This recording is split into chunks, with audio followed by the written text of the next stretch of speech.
Today we are looking at a beautiful 66 Ford Mustang, and the big highlight on this, the paint on this thing is quite nice.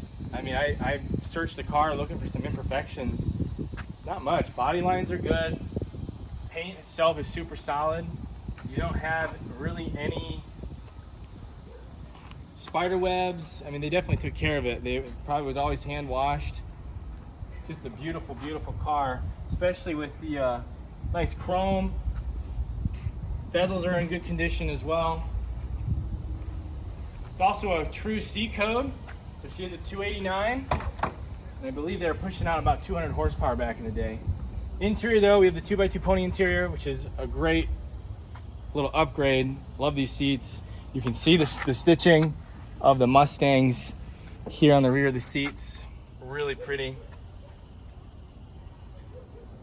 Beautiful car. She shows really nice, and with that 289 underneath the hood, she definitely runs quite strong.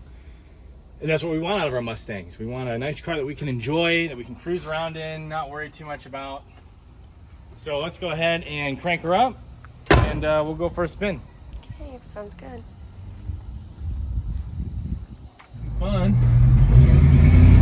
Let's see what this 289 can do. She sounds really good. I don't know if the camera's able to pick that up, but really smooth shift from first to second there. No wobble in the steering either. Really smooth. Let's check the brakes here. No shakes, no draws, no pulls. I like these gauges too.